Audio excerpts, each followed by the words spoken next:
Hello friends. तो आज हमारा टॉपिक है ब्लड। तो ब्लड क्या होता है? It is an extra cellular fluid और इंट्रावास्कुलर फ्लूइड। ठीक है, तो वो हमारे बॉडी में एक इंट्रा सेलुलर फ्लूइड होता है जो सेल के अंदर होता है, एक एक्स्ट्रा सेलुलर फ्लूइड होता है जो कि सेल के बाहर होता है। अब एक्स्ट्रा सेलुलर फ्लूइड फिर दो टाइप्स का था। एक इंटरस्टिशियल फ्लूइड था जो कि सेल्स के दरमियान में, टिश्यूज़ के आसपास, दो सेल्स के दरमियान या टिश्यूज़ के आसपास जो फ्लूइड होता है उसे कहते हैं इंटरस्टिशियल फ्लूइड। ठीक है, और एक हमारे पास ब्लड वेसल्स के अंदर फ्लूइड होता है, उसको कहते हैं इंट्रावास्कुलर। इंट्रा का मतलब इनसाइड, वास्कुलर मतलब वेसल के अंदर।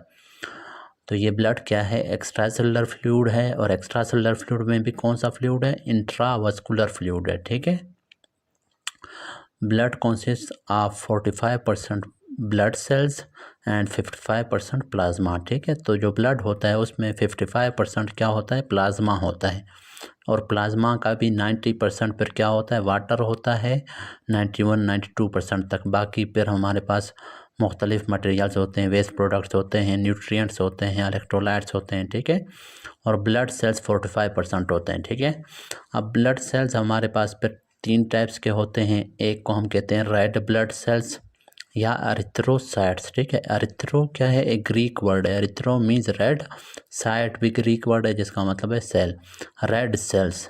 तो रेड ब्लड सेल्स का दूसरा नाम क्या है? Erythrocytes. WBC white blood cells. ठीक है, या ल्यूकोसाइट्स। अब ल्यूको एक ग्रीक वर्ड है जिसका मतलब होता है कलरलेस।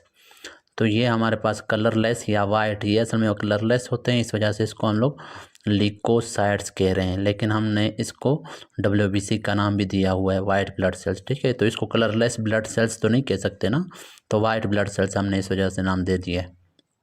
तीसरा है प्लेटलेट्स या थ्रोम्बोसाइट्स। ठीक है, थ्रोम्बो मीन्स थ्रोम्बस बनाना, क्लाट बनाना, साइट का मतलब सेल्स, वो सेल्स जो कि क्लाट्स बनाते हैं। ठीक है, तो प्लेटलेट्स का काम क्लाट फॉर्मेशन है, इस वजह से थ्रोम्बोसाइट्स इसको कहते हैं।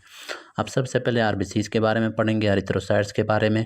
ये क्या होते हैं? Most abundant cells of human body होते हैं। ठीक है, शेप इनका क्या होता है? बाई कनकेव डिस्क शेप्ड होते हैं। ठीक है, मतलब ये देखो, इस साइड से भी ये कनकेव है और इस साइड से भी कनकेव है। ठीक है, बाई कनकेव है दोनों साइड से। ठीक है, और डिस्क शेप्ड होता है। ठीक है, साइज इसका होता है 6 to 8 माइक्रोन मीटर। ठीक है, अब इसके अंदर क्या होता है? अच्छा, ये most abundant cells of human body भी है। अगर MCQs आ जाए मोस्ट अबेंडेंट ब्लड सेल्स, तो मोस्ट अबेंडेंट ब्लड सेल्स भी आरबीसीज हैं। ठीक है, it contains a protein called haemoglobin. तो आरबीसी के अंदर एक प्रोटीन होता है जिसे हम हीमोग्लोबिन कहते हैं, जिसके अंदर एक पिगमेंट होता है, उसको हीम कहते हैं, और ये आयरन कंटेनिंग पिगमेंट है। ठीक है, तो ये which is red in colour. तो यही हीम जिसके अंदर आयरन मौजूद होता है, उसकी वजह से हमारे पास क्या होता है?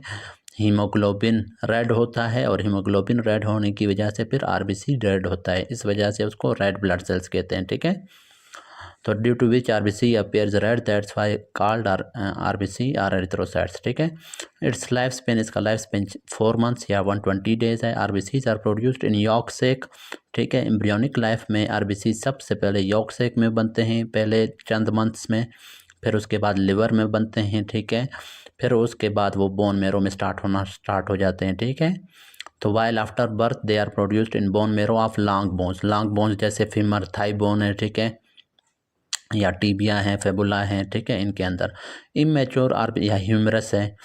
Immature RBCs have nucleus and organelles. ठीक है, इमेच्योर आरबीसीज मतलब जब आरबीसीज अभी तक बन रहे होते हैं बोन मेरो के अंदर, तो उनके अंदर न्यूक्लियस भी होता है, ऑर्गनलीज भी होते हैं।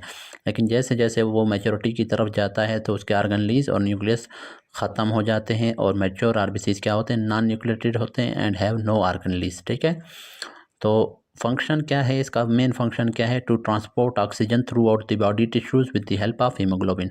हीमोग्लोबिन की मदद से पूरे बॉडी के अंदर ऑक्सीजन की ट्रांसपोर्ट करवाता है। ठीक है, आरबीसी। तो ये इसका हमारे पास मेन फंक्शन है। अब हम थोड़ा पढ़ते हैं हीमोग्लोबिन के बारे में कि हीमोग्लोबिन हमारे पास उसका स्ट्रक्चर कैसे होता है, क्या होता है। तो हीमोग्लोबिन एक एडल्ट हीमोग्लोबिन होता है और एक हमारे पास फीटल हीमोग्लोबिन होता है। जो एडल्ट हीमोग्लोबिन होता है उसमें हमारे पास टोटल 574 अमीनो एसिड्स होते हैं, और 4 पॉलीपेप्टाइड चेन से बना हुआ होता है, जिसमें 2 चेन्स को अल्फ़ा कहते हैं और 2 को बीटा चेन्स कहते हैं, और हर चेन का, हर पॉलीपेप्टाइड चेन का अपना एक हीम ग्रुप होगा।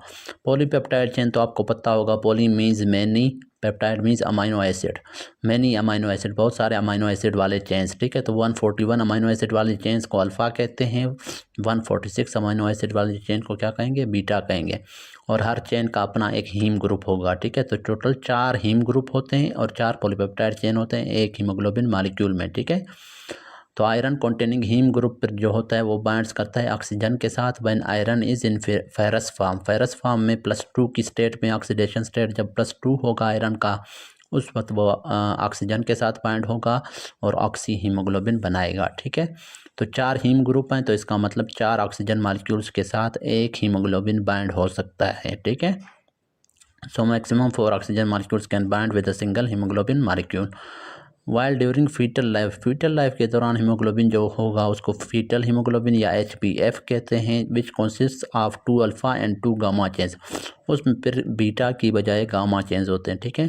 और ये बर्थ के 6 मंथ तक, बर्थ के बाद 6 मंथ्स तक यही हीमोग्लोबिन मौजूद होगा फीटल। 6 मंथ्स के बाद फिर एडल्ट हीमोग्लोबिन स्टार्ट हो जाता है, ठीक है, बच्चों में, ठीक है। It is also presented newborn up to almost 6 months after which adult haemoglobin या HbA इज फार्म्ड, ठीक है। और इसका फंक्शन क्या था, ऑक्सीजन ट्रांसपोर्ट, ठीक है। तो आज ये हमारा RBC कंप्लीट हो गया, कल WBC के बारे में पढ़ेंगे।